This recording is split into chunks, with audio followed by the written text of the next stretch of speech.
এই যে একটা ছোট্ট দেখো হাসছে, হাতটা তুলে দাও। দেখো বাচ্চাটা দেখা যাচ্ছে না, তুমি একটু সরে এসে দিকে। এই যে গোপালের পিছনে বসে আছে আর ছোট্ট বাচ্চাটা দেখো খুব সুন্দর একদম ডল একদম।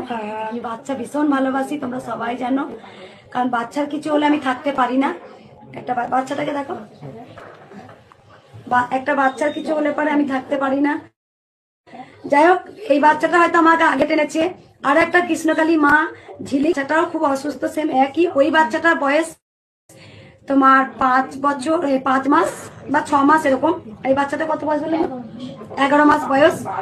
তা আমি জানি না ওই বাচ্চাটার কাছে, আমি আজকে ওই বাচ্চাটার কাছে যাওয়ার কথা, কিন্তু আমি বাচ্চাটার কাছে চলে এসেছি। ওই বাচ্চাটা আমি ঠিকানা এখনো জানি না।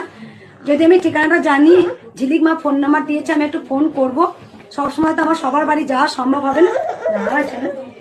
খেলে গেছে দেখো, ঘামটা বেশি বসা বান্ধা না, ঠান্ডা লাগবে। কথাটা বলে দাও। এটা কিন্তু আস্তে আস্তে অসার হয়ে যাচ্ছে।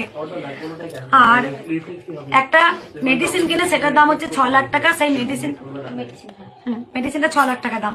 ওই মেডিসিনটা এখন খাওয়াতে হচ্ছে এখনো।